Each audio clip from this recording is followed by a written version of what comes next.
بسم الله الرحمن الرحيم. الحمد لله رب العالمين، والصلاة والسلام على رسوله الكريم. اللهم صل وسلم على نبينا محمد.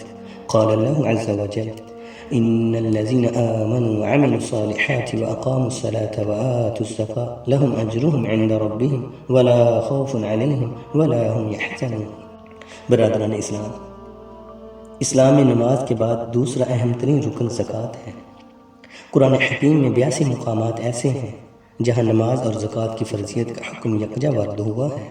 حضرات، زکوٰۃ کا بنیادی مقصد اپنے نفس کو ان آلائشوں سے پاک کرنا ہے جو مال کی محبت، بخل اور دولت مندی کی وجہ سے پیدا ہوتی ہیں، اور ساتھ میں اپنے معاشرے کے ان لوگوں کو مضبوط کرنا ہے جو مالی طور پر مستحکم نہ ہوں۔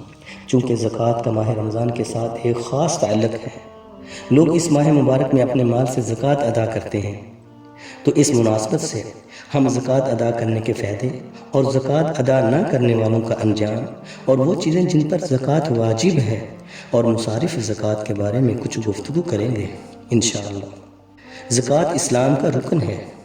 دین کے جن 5 کاموں کی اسلام کے رکن کی حیثیت حاصل ہے، ان میں زکوٰۃ بھی ایک اہم رکن ہے جس کی ادائیگی کے بغیر اسلام مکمل نہیں ہوتا۔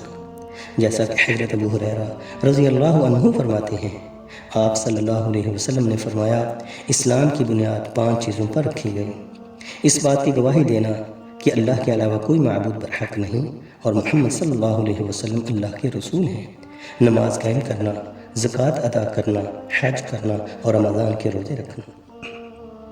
زکوٰۃ کی ادائیگی ایمان کی دلیل ہے۔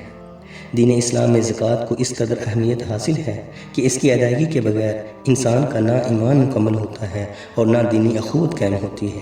چنانچہ فرمان ربانی ہے، سو اگر وہ توبہ کریں، نماز قائم کریں اور زکوٰۃ ادا کریں تو وہ تمہارے دینی بھائی ہیں۔ زکوٰۃ ایمانی لذت کا باعث ہے۔ سامعین محترم، اگر اپنے ایمان کی لذت حاصل کرنا چاہتے ہو اور چاہتے ہو کہ ہمارا ایمان ہمیں سکون اور راحت پہنچائے تو اپنے مال سے زکوٰۃ کی ادائیگی کرنا ہوگی۔ چنانچہ حضرت عبداللہ بن معاویہ رضی اللہ عنہ سے روایت ہے کہ آپ صلی اللہ علیہ وسلم نے فرمایا، 3 کام ایسے ہیں جس نے وہ کر لیے اس نے ایمان کا ذائقہ چکھ لیا، جس نے اکیلے اللہ کی عبادت کی اور وہ یہ عقیدہ رکھا کہ یقیناً اس کے علاوہ کوئی معبود برحق نہیں، اور دلی خوشی سے اپنے مال کی زکوٰۃ ادا کی۔ زکوٰۃ خوف و غم سے حفاظت کا سبب ہے۔ دنیا میں امن و سکون کی زندگی گزارنے کا ایک طریقہ اپنے مال سے زکوٰۃ کی ادائیگی کرنا بھی ہے، اور یہ سکون صرف دنیا تک ہی محدود نہیں ہوگا بلکہ آخرت میں بھی انسان کو سکون نصیب ہوگا۔ چنانچہ اللہ تعالیٰ کا فرمان ہے، یقیناً جو لوگ ایمان لائے اور نیک عمل کیے، نماز قائم کی اور زکوٰۃ ادا کی، ان کے لیے ان کے رب کے ہاں اجر ہے اور نہ ان پر کوئی خوف ہوگا اور نہ ہی وہ غمزدہ ہوں گے۔ زکوٰۃ کامیابی کی ضمانت ہے۔ زکوٰۃ کی ادائیگی حقیقی کامیابی کی ضمانت ہے۔ زکوٰۃ حصول جنت کا موجب ہے۔ زکوٰۃ سے مال میں کمی واقع نہیں ہوتی۔ سامعین محترم، پوری دنیا کا سروے کر لیا جائے اور ساری دنیا کے مال لوگوں کی زندگی کو دیکھ لیا جائے، اللہ نے صرف اسی شخص کو زیادہ مال سے نوازا ہے جو لوگوں میں خرچ کرتا ہے۔ خرچ کرنے سے مال بڑھتا ہے، مال میں کمی واقع نہیں ہوتی۔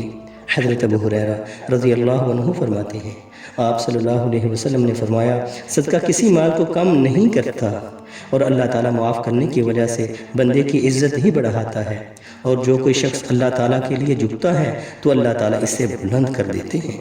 زکوٰۃ مال کا شر ختم کرتی ہے۔ مال بسا اوقات انسان کے لیے شر لاتا ہے۔ مال کی وجہ سے انسان کے لیے بسا اوقات پریشانیاں اور مصیبتیں آتی ہیں، مگر اللہ کی راہ میں مال خرچ کرنے کی وجہ سے اللہ تعالیٰ اس شر کو ختم کر کے مال میں خیر و برکت نازل فرما دیتے ہیں۔ زکوٰۃ صدقہ خیرات سے اللہ کا غضب ختم ہو جاتا ہے۔ اللہ کو راضی کرنے کے جو اسباب ہیں، ان میں سے ایک سبب مال سے زکوٰۃ ادا کرنا بھی ہے۔ چنانچہ حضرت انس رضی اللہ عنہ فرماتے ہیں، آپ صلی اللہ علیہ وسلم نے فرمایا، بلا شبہ صدقہ پروردگار کا غضب ختم کر دیتا ہے۔ صدقہ، زکوٰۃ روز قیامت مومن پر سائبان ہوگا۔ روز قیامت جب سورج انسان کے بہت قریب آ جائے گا، گرمی انسان کو ستا رہی ہوگی، گرمی کے باعث لوگ اپنے گناہوں کے سبب پسینے میں ڈوبے ہوئے ہوں گے، ایسی صورت میں صدقہ انسان کے اوپر سائبان کا کام کرے گا اور انسان کو دھوپ سے بچا کر سایہ مہیا کرے گا۔ حضرت مرثد بن عبداللہ رضی اللہ عنہ فرماتے ہیں، آپ صلی اللہ علیہ وسلم نے فرمایا، بلا شبہ روز قیامت مومن پر اس کا صدقہ سایہ کرے گا۔